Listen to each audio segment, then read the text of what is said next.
Activity 6. Why was the old woman angry at the sky? তার মানে কেন বৃদ্ধ মহিলাটি আকাশের উপরে রাগান্বিত ছিল। তাহলে উত্তরটা এখান থেকে শুরু করব। The old woman was angry at the sky because the sky did not stop raining. এরপরে বিধাগ রয়েছে what did the sky do to avoid the dust. মানে আকাশটি কী করেছিল ধুলোকে এড়িয়ে যাওয়ার জন্য। তো এটার উত্তর লিখবে the sky jumped out of her way to avoid the dust. এরপর রয়েছে why did the woman keep on sweeping. কেন বৃদ্ধ মহিলাটি ঝাড় দেওয়া চালিয়ে যাচ্ছিল। এটার উত্তর লিখবে the woman wanted her heart clean so she kept on sweeping. মানে বৃদ্ধ মহিলাটি চেয়েছিল তার কুড়িঘরটিকে পরিষ্কার রাখতে, তাই সে ঝাড় দেওয়া চালিয়ে যাচ্ছিল। অ্যাক্টিভিটি 7-এ circle the word which are the name of persons place or things. মানে আমাদের সেই শব্দগুলোকে সার্কেল করতে হবে, গোল করতে হবে, যেটি দ্বারা আমরা কোনো ব্যক্তির নাম, কোনো স্থানের নাম বা কোনো জিনিসপত্র বুঝব। তো এখানে প্রথমটা রয়েছে, দেখো, Meera is a girl. Meera হয় একটি বালিকা। এখানে মীরা একটি মেয়েকে বোঝাচ্ছে, তার মানে পার্সন, এটাকে আমরা গোল করব। বিদাগ রয়েছে my uncle lives in Kolkata. আমার কাকা কলকাতাতে বাস করেন। তো এই কলকাতাটা হচ্ছে একটা প্লেসের নাম, তাই এটাকে আমরা সার্কেল করব। The statesman is a famous news paper. মানে স্টেটম্যান হয় একটি বিখ্যাত পত্রিকা। এখানে স্টেটমেন্টটিকে সার্কেল করতে হবে, কারণ স্টেটমেন্ট একটি পত্রিকার নাম, এটা দিয়ে থিংস বোঝাচ্ছে। আর শেষেরটা রয়েছে, দেখো, Piku went to Agra to see the Taj Mahal. এখানে পিকু একটি ব্যক্তির নাম, name a person, Agra place, আর তাজমহল থিংস। তাহলে তাজমহল গোল করব, আগ্রা গোল করব এবং পিকু গোল করব। এরপর activity 7B, underline the proper noun in the following passage. এই প্যাসেজ থেকে আমাদের প্রপার নাউনগুলোকে আন্ডারলাইন করতে হবে, মানে নিচে দাগ দিতে হবে। তো চলো আমরা পড়ে দেখি।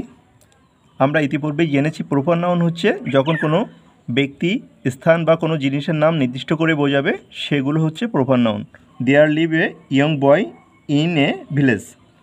সেখানে গ্রামে একটি যুবক বালক বাস করত। এখানে কিন্তু কোনো প্রপার নাউন নাই। His name was Rajib. তার নাম ছিল রাজীব। এখানে রাজীব নির্দিষ্ট করে বোঝাচ্ছে, তার মানে রাজীবটা হচ্ছে proper noun. He studied in class 6। সে 6ষ্ঠ শ্রেণীতে অধ্যয়ন করত। এখানেও কোনো প্রপার নাউন নাই। His sister Bihu studies in class 4। তার বোন বিহু 4র্থ শ্রেণীতে পড়াশুনো করত। তো এখানে বিহুকে আমরা আন্ডারলাইন করব। One day they went to visit the zoo in Kolkata. একদিন কি করলো তারা, কলকাতা চিড়িয়াখানাটি পরিদর্শনে গেল। এখানে দেখো, কলকাতাটি হচ্ছে প্রপার নাউন, নির্দিষ্ট করে একটি শহরের নাম বোঝাচ্ছে। তাহলে এটাকে আমরা আন্ডারলাইন করব। They also visited the Victoria memorial. তারা আরও ভিক্টোরিয়া মেমোরিয়ালটিও পরিদর্শন করেছিল। এটাও একটি প্রপার নাউন। তো ভিক্টোরিয়া মেমোরিয়ালকে আমরা আন্ডারলাইন করব। They enjoyed the day very much. তারা দিনটিকে খুব উপভোগ করেছিল। এখানে কোনো প্রপার নাউন নাই। এরপর অ্যাক্টিভিটি 7C-তে রয়েছে underline the neutral gender in the following sentence. এখানে সেন্টেন্সগুলোর মধ্যে থেকে আমাদের নিউট্রাল জেন্ডারকে আন্ডারলাইন করতে হবে। নিউট্রাল জেন্ডার কি, যে শব্দ দিয়ে আমরা কোনো প্রাণহীন কোনো জিনিস বুঝবো, সেটাই হচ্ছে নিউট্রাল জেন্ডার। তো চলো আমরা এগুলো পড়ে দেখি। The old woman swept with her broom. বৃদ্ধ মহিলাটি তার ঝাঁটা দিয়ে ঝাড় দিয়েছিল। তো এখানে ব্রুম কথাটি হচ্ছে নিউট্রাল জেন্ডার, এটাকে আন্ডারলাইন করব। The calendar is on the wall. দেখো, এখানে ক্যালেন্ডার এবং ওয়াল দুটোই হচ্ছে neutral gender. The teacher is writing on the blackboard. এখানে ব্ল্যাকবোর্ডটি হচ্ছে neutral gender. The lion lives in the forest. এখানে ফরেস্টটা হচ্ছে neutral gender.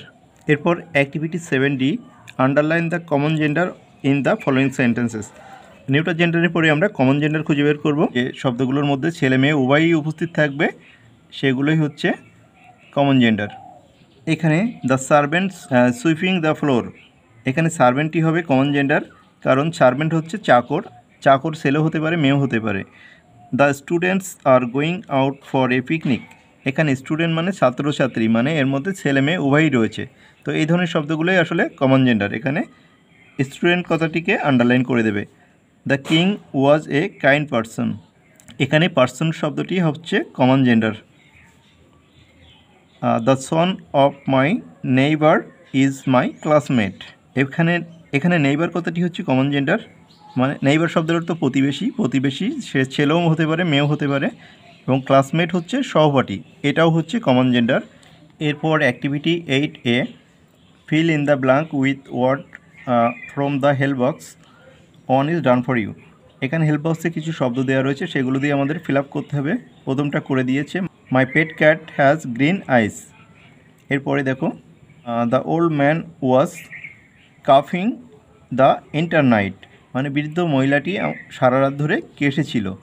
After the rain there was no dust on the road, মানে বৃষ্টির পরে সেখানে রাস্তায় কোনো ধুলো ছিল না। We should always try to avoid telling lie, আমাদের উচিত সবসময় চেষ্টা করা মিথ্যা বলা এড়িয়ে চলা। আর শেষেরটা, the bird flew off to the sky, পাখিটি আকাশের দিকে উড়ে চলে গিয়েছিল। এরপর activity 8B, make sentence of your own using the following word, নিচের শব্দগুলো ব্যবহার করে বাক্য তৈরি করতে হবে।